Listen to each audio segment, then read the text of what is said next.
En Venezuela no hay presos por cometer delitos, hay presos por pensar diferente.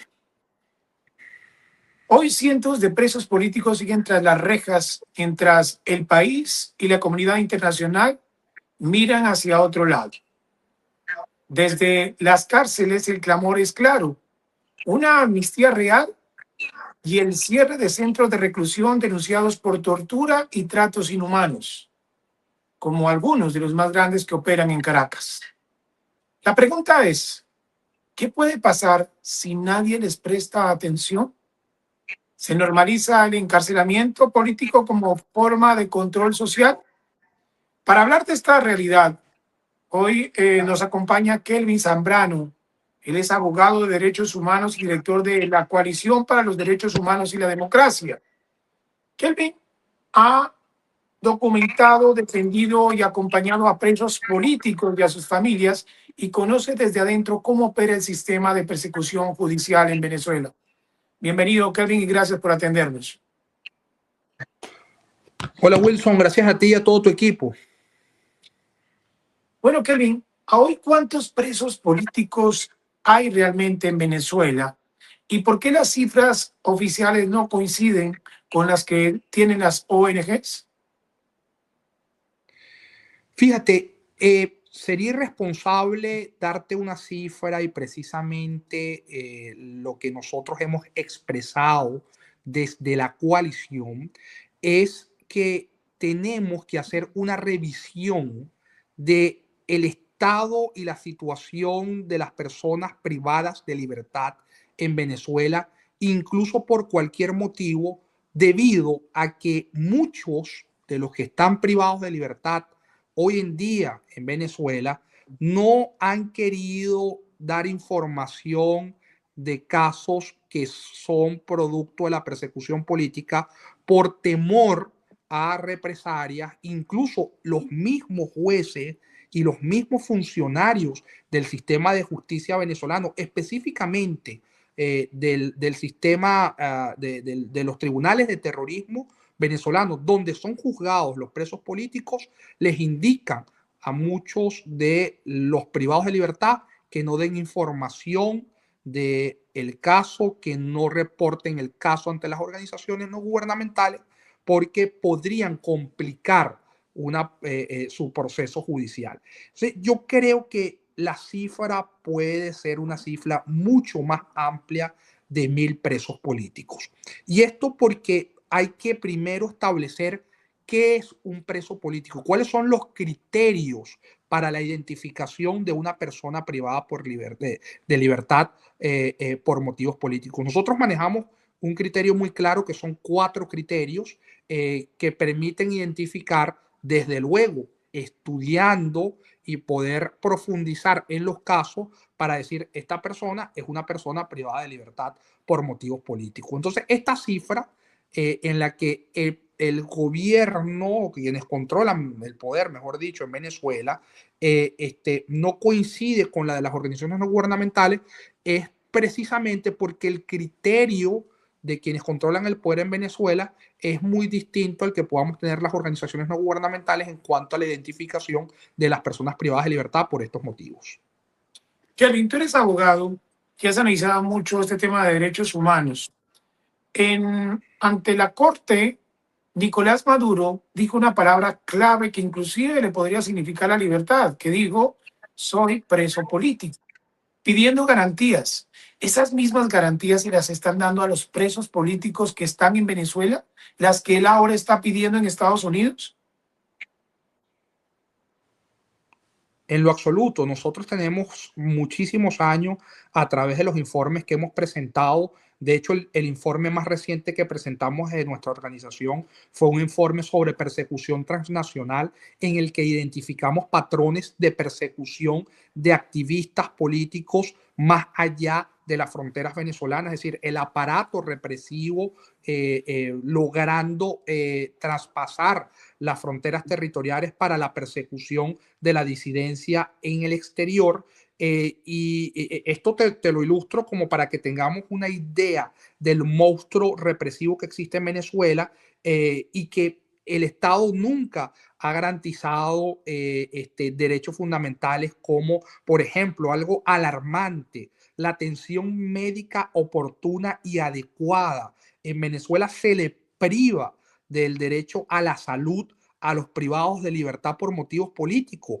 Y eso es algo que se viene registrando desde el 2013, o sea, desde el día en el que Nicolás Maduro, por vías de hecho, secuestró el poder en Venezuela. Hemos podido identificar que este ha sido un patrón recurrente de tortura, porque recuerda que la privación del derecho a la salud como un derecho fundamental forma parte de una forma de tortura de conformidad al criterio de la Corte Interamericana de Derechos Humanos, quien ha dicho que la falta de atención médica oportuna y adecuada constituye una violación al artículo 5 de la Convención Americana, donde se protege el derecho a la integridad física, psíquica y moral, que es el derecho, el bien jurídico protegido a través del principio de la no tortura. Entonces, es decir, en Venezuela hay patrones muy claros, privación del derecho a la salud y por eso han muerto muchísimas personas bajo custodia del Estado,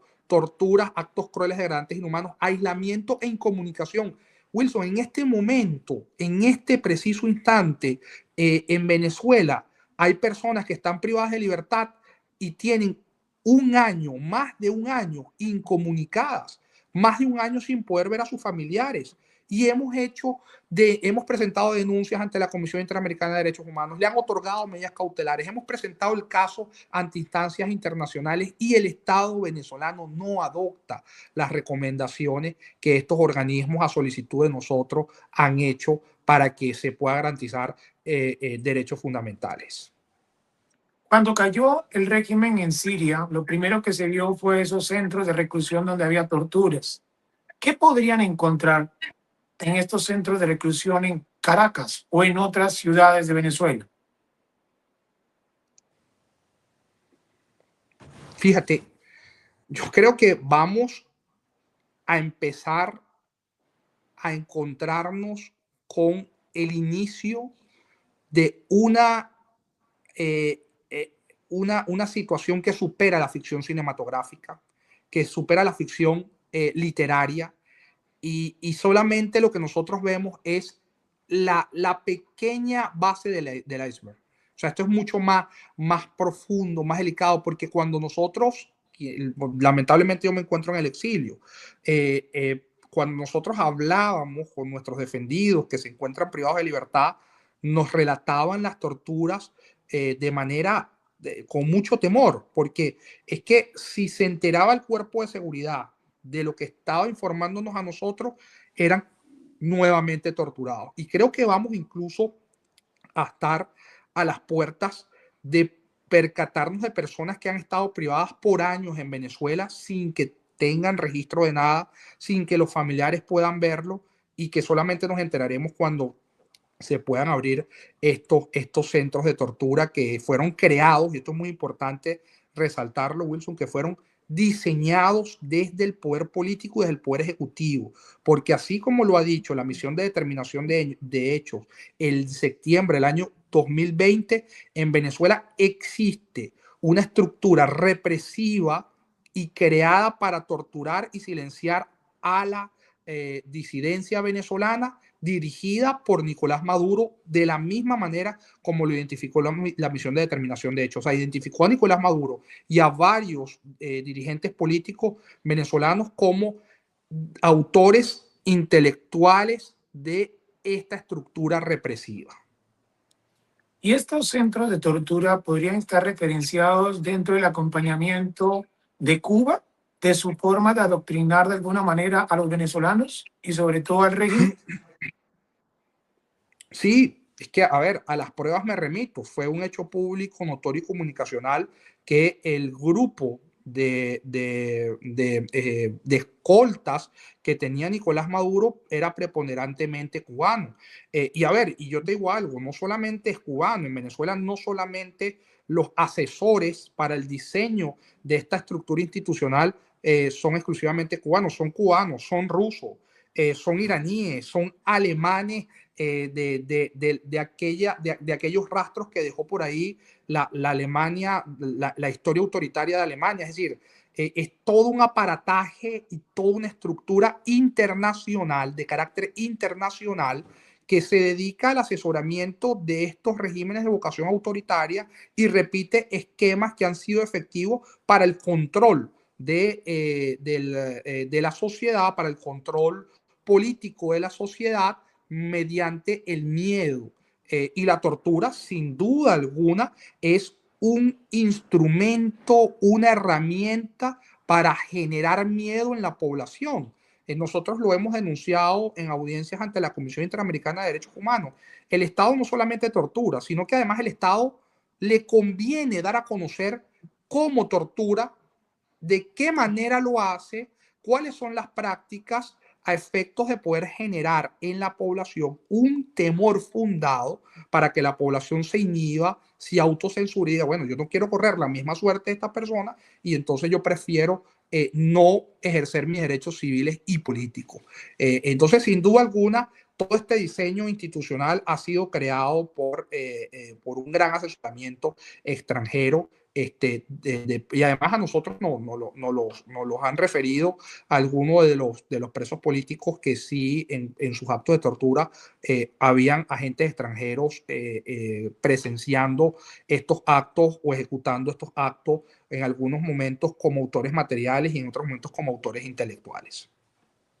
El presidente Donald Trump también ha sido claro con Delcy Rodríguez y está solicitando que se cierren los centros de tortura, uno muy importante que hay en Caracas. ¿Usted cómo se imagina cómo sería ese proceso para ese cierre? ¿Cómo se exigiría a través de derechos humanos para que queden en libertad o existe esa amnistía para todos los presos que están en este momento? Fíjate, nosotros desde la coalición hemos sido bastante claros. Hay unas organizaciones que han hablado de amnistía. Yo no sé si es la amnistía la solución jurídica para que esto se pueda lograr. Yo creo que esto implica, en primer lugar, que el gobierno de los Estados Unidos, que es el gobierno sobre el cual depende hoy el día el destino del país, pueda llamar, quizás no para que pueda sentarse con quienes controlan el poder hoy en Venezuela a efectos de evitar que eso pueda convertirse en una piedra de tranca para un proceso de negociaciones. Pero sí el gobierno de los Estados Unidos debe establecer comunicación con quienes hemos trabajado estos casos a efecto de establecer unos criterios bien claros y unos criterios que permitan garantizar la libertad absoluta de las personas privadas de libertad por motivos políticos, porque de nada sirve lo que ha pasado, que es que los tribunales, por órdenes de los funcionarios políticos, le dicen, dale medida a estas personas, pero es libertad condicional. Entonces yo lo que creo es que aquí hay que explorar y pensar más allá de la amnistía, explorar otras soluciones que garanticen la libertad absoluta de estas personas y que garanticen que estas personas no van a volver a ser privadas de libertad, como ha sucedido en otros casos. Fíjate, yo soy abogado de un caso que es el caso de Paramacay, del asalto al cuartel Paramacay en Venezuela.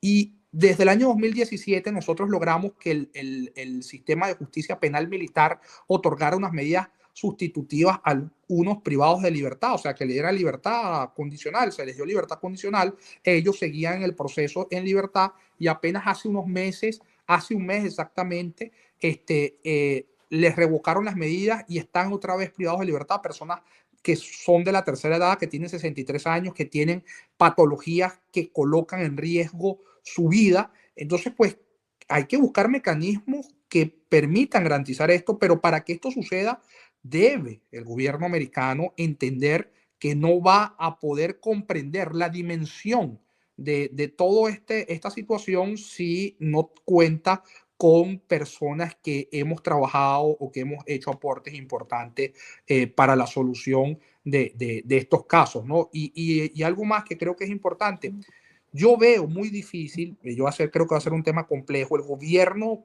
no va a soltar así de fácil a los privados de libertad por motivos políticos, porque recuerda que ya esto lo han utilizado como monedas de cambio. Estas personas han sido utilizadas bajo la teoría del trance político, ¿no? Es decir, para yo liberar a estas personas, para yo cumplir con esta petición, tú tienes que darme estos beneficios. Fíjate que en el pasado ya el gobierno, quien controla el poder en Venezuela, lo han utilizado, es decir, libero presos a cambio de del levantamiento de sanciones, libero presos a cambio del reconocimiento internacional. Entonces, bueno, claro, hoy la situación es otra, ¿no? Hoy la situación es otra, pero no hay que descartar que quienes controlan el poder en Venezuela siguen siendo personas muy astutas que van a tener la capacidad de establecer mecanismos de negociación que no creo que vayan a ser muy fáciles. Creo que aquí el gobierno americano tendrá pues sus herramientas de presión para que esto se pueda dar, pero no es simplemente, bueno, se cierra el centro de tortura, se liberan estos presos políticos, porque solamente estaríamos hablando en todo caso, el presidente Trump habló de un centro de tortura en Caracas, suponemos que es el Helicoide, pero hay otros, está el Rodeo, ¿no? Por ejemplo, está Yare, hay presos políticos en Tocuyito, hay presos políticos en la sede del SEBIN en Plaza Venezuela, hay presos políticos en la sede del DGCIN en Caracas. Es decir, ¿cuál de todos estos centros de tortura? En Venezuela abundan los centros de tortura y abundan precisamente, Wilson, porque en Venezuela se creó y se diseñó toda una estructura institucional para reprimir, para torturar y para causarle daño a la disidencia. Kevin, me dejas pensando en este tema. Si los presos políticos que están en Venezuela son una garantía para el régimen, esa palabra clave que tuvo Nicolás Maduro al decir soy preso podría ser su punto de salida para tomar la libertad o para negociar para liberar a los que están en Venezuela, con algo similar que pasó con los sobrinos de Cilia, que también ellos fueron liberados a cambio de unos estadounidenses. ¿Podría ser Mira, parte de una negociación?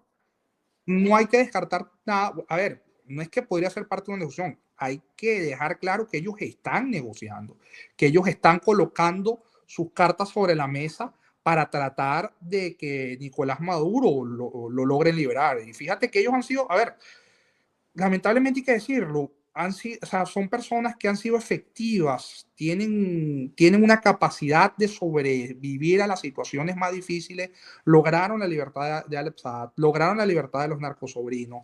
Entonces, yo no descartaría nada. Fíjate que ya la defensa aquí en Nueva York ha dicho, bueno, pero es que hay que respetar la inmunidad del señor Nicolás Maduro, ¿no? Aquí puede pasar cualquier cosa. No hay que, y precisamente por eso, Wilson, quiero informarte que nosotros, un grupo de activistas que se encuentran aquí en Estados Unidos, hemos hecho una solicitud formal precisamente vislumbrando que pueda haber un margen, un porcentaje de que Maduro pueda salir en libertad. Precisamente frente a esa posibilidad, nosotros hemos presentado una solicitud ante el Departamento de Estado, específicamente ante la Oficina de Derechos Humanos y Delitos Especiales del Departamento de Justicia de los Estados Unidos, en el que estamos solicitando la activación de una investigación en contra de Nicolás Maduro sobre la base del Estatuto Federal contra la Tortura, para que Nicolás Maduro sea acusado y juzgado y condenado por actos de tortura cometidos en Venezuela sobre la base del Estatuto Federal contra la Tortura, que es una ley, una norma federal que existe aquí en Estados Unidos y que permite que Estados Unidos pueda juzgar a torturadores que ejecutaron actos de tortura fuera de Estados Unidos, es decir, torturadores que no son ciudadanos americanos y que ejecutó estos actos de tortura en contra de víctimas extranjeras. Esto sobre la base del principio de jurisdicción universal, ya que lo permite este estatuto federal. Y lo que estamos buscando nosotros es que con esta investigación que hemos solicitado que sea activada, pueda Nicolás Maduro enfrentar una posible condena por cadena perpetua, porque este estatuto establece penas que van de 20 años a la cadena perpetua. y solamente hay posibilidad de una condena por cadena perpetua si se demuestra que el torturador en los actos de tortura que ejecutó o que ordenó ejecutar le causó la muerte a una de las víctimas. Y en Venezuela abundan casos de personas que fueron asesinadas producto de la tortura. El concejal Albán, el teniente, el capitán de fragata Acosta Arévalo, el general Raúl Isaías Baduel, y así una amplia lista de personas que producto de los actos de torturas que se ejecutaron en el SEBIN, en el DGCIN, en el helicoide, fueron lamentablemente fallecieron, les causaron, mejor dicho, la muerte. Aparte de los presos políticos que ustedes ya tienen identificados, pero que no se pueden establecer realmente cuántos son, después del 3 de enero, tras la captura de Nicolás Maduro, se ha manifestado que hasta periodistas han sido detenidos y que hay personas que le están haciendo seguimiento solamente porque han tenido comunicación con su celular, con familiares o con personas por la desconfianza que hay. ¿Eso es cierto? ¿Eso se está registrando en Venezuela? Sí, lamentablemente la situación es mucho más compleja porque por lo general las organizaciones no gubernamentales están concentradas en la ciudad capital, que fue donde se suscitaron los hechos, pero han dejado de un lado ciudades como Valencia, Trujillo, Zulia, Mérida, donde se han registrado personas que han sido privadas de libertad. Este caso lo reportó el Consejo Nacional de Periodistas, de 14 periodistas que fueron detenidos, de los cuales fueron liberados 4 y hasta la información que tengo, 10 de ellos siguen privados de libertad y algunos parece que en situación de desaparición forzada, pero no tenemos mayor información de eso. Pero te puedo hablar de 2 casos de un grupo de 2 personas de la tercera edad que fueron privadas de libertad en Mérida por manifestar su apoyo a lo que había sucedido, y la detención de 2 activistas de un partido político llamado Unión y Cambio, organización política que ha participado en procesos electorales, incluso tienen un diputado en este momento en la Asamblea Nacional, es una organización de oposición, de esta oposición que no es una oposición que lidera María Corina Machado y que están privados de libertad en el estado Zulia. Entonces, es decir, la estructura represiva no ha parado, de hecho se ha robustecido, incluso el país en este momento está militarizado, el país en este momento está colectivizado. Cuando hablo de colectivizado hablo de la presencia de los colectivos en todo el país, la activación de estos grupos armados que ellos mismos crearon por años y sobre los cuales tienen un control, y que ahí hay un punto que creo que va a ser importante en la transición que vaya a iniciarse en Venezuela del desarme de estos grupos. ¿Cómo se va a hacer este proceso de desarme? Porque estos van a ser grupos que van a estar buscando la desestabilización de Venezuela. Pero retomando al punto, en Venezuela la situación de persecución se ha ampliado. Y se ha ampliado, Wilson, porque fíjate, si tú lees el artículo 5 del decreto de estado de conmoción exterior, ordena a los cuerpos policiales nacionales, estadales y municipales a iniciar la captura e identificación de aquellas personas que estén demostrando su apoyo a las acciones ejecutadas por el gobierno de los Estados Unidos en Venezuela. Entonces, esto sigue, es decir, este artículo es una clara evidencia de que la intención es perseguir a la disidencia, perseguir a la población venezolana en su totalidad, a efectos de seguir generando miedo y de, bueno, de ampliar quizás la cantidad de presos políticos, porque esto es lo que nosotros sabemos, pero vuelvo y repito, en Venezuela desde hace años siempre ha existido un temor latente de que los familiares no informen lo que pasa, y yo estoy seguro que eso sigue sucediendo hoy en día muchísimo más. Pero a lo mejor podemos, aquí mientras tú y yo estamos hablando, no sabemos qué pueda estar pasando de todas las prácticas y las operaciones que están haciendo estos grupos irregulares, estos grupos armados en Venezuela, que fíjate, por muchos años nosotros denunciamos que estos colectivos eran grupos que operaban bajo la anuencia del Estado, y mucha gente decía, no, que no hay forma. Bueno, la mejor evidencia es lo que está pasando hoy, que se han activado a nivel nacional. Y además, es que es un hecho público, notorio y comunicacional, Wilson. Tú lo puedes ver en las redes sociales, cómo se graban ellos mismos con armas de guerra, vestidos de civil, monitoreando la situación en Venezuela. Hay sectores en Caracas donde hay un toque de queda a partir de las 7 de la noche y los colectivos salen y no permiten que ninguna persona pueda transitar por las calles en esas horas. Entonces, la situación es muy compleja, la que viven hoy en día la población venezolana y los presos políticos. Kelvin Zambrano, queremos agradecerte por el espacio, por dejarnos tanta claridad de lo que está sucediendo. Sé que hay muchos temas para abordar, la situación psicológica, la situación física de los presos políticos, pero vamos a estar muy atentos a este desarrollo y te estaremos molestando. Gracias por atendernos. Gracias a ti, Wilson, y a todo tu equipo por seguir visibilizando la situación en Venezuela. Gracias. Y así será. A todos nuestros suscriptores, gracias por acompañarnos todos los días en estos especiales que estamos realizando durante estos días sobre Venezuela. Los invitamos a que nos den like. Es muy importante para nosotros que lo compartan y que toda esta información la conozca mucha gente en el mundo. Hasta la próxima.